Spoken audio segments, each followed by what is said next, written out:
Good afternoon, this is Sean Golding with Golding & Golding here to revisit the top 5 FBAR reporting mistakes, how you can avoid them, what they are, and why usually it's a fixable matter without worrying about going to jail or whatever other nonsense you'll find online.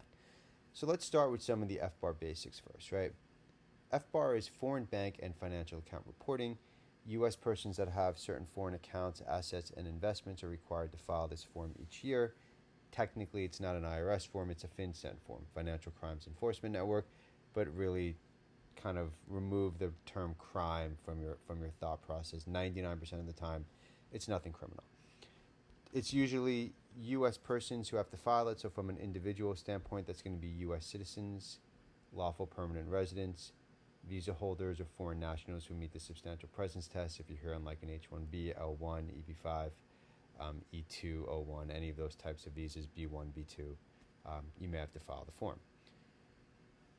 The threshold for having to file the form is you look at the total value of your accounts each year, and if the total value, not the value of each account, but if the total value exceeds $10,000 on any day of the year, then you file the form. It's due in April, but it's on automatic extension, and so you have until October. It's not a test. The idea is to do the best you can with the information that you have and that you can get from a diligent and reasonable search. You're not required to go to all corners of the earth to try to figure it out, but you're required to do your best to try to get the information. And sometimes errors happen, and most of the time these errors are fixable. They're not going to be fatal, and it's not necessarily going to lead to any fines and penalties. So let's jump in and look at some of the reporting errors that taxpayers find and what they can do to avoid them.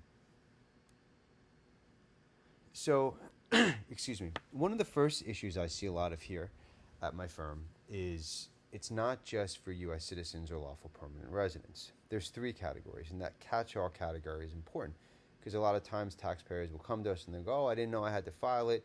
I'm here in an H-1B or an L-1, and then they're trying to adjust status, and during that time they're doing more research and they realize that even non-permanent residents who meet the substantial presence test are required to file it. It's not just owners of accounts, okay?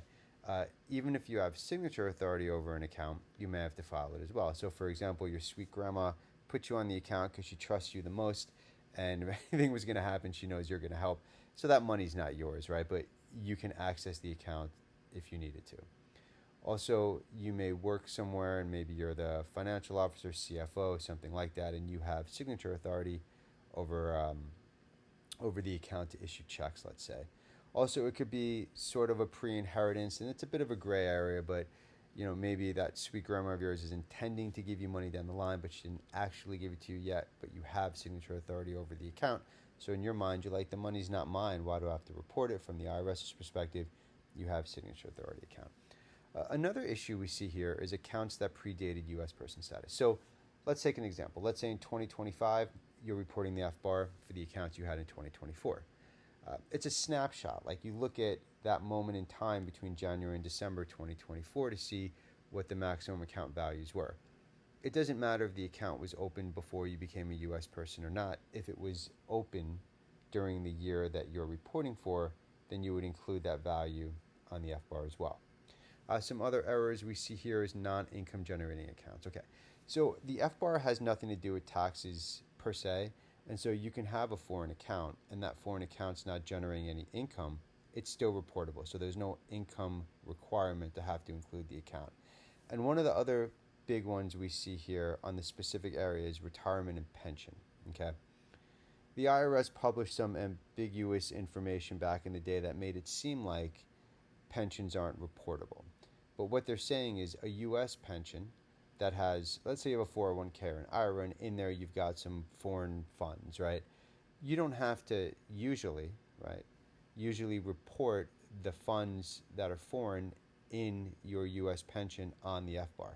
But that doesn't mean you don't have to report foreign pensions. So you may have a Singaporean CPF, you may have a Malaysian EPF, Australian superannuation, Indian EPF, Canadian RRSP. These are all reportable for FBAR purposes.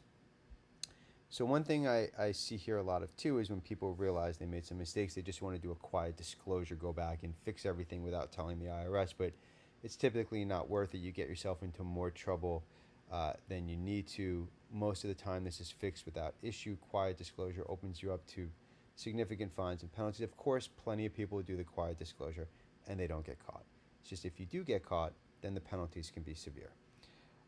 We have a ton of free information on our website and our sub-websites about the different options. If you're willful, you would do the voluntary disclosure program. If you're non-willful, you would do the streamlined procedures, you would do delinquency procedures, or you would do reasonable cause. Again, my name is Sean Golding with Golding & Golding. Thank you for your time. Enjoy the rest of your day.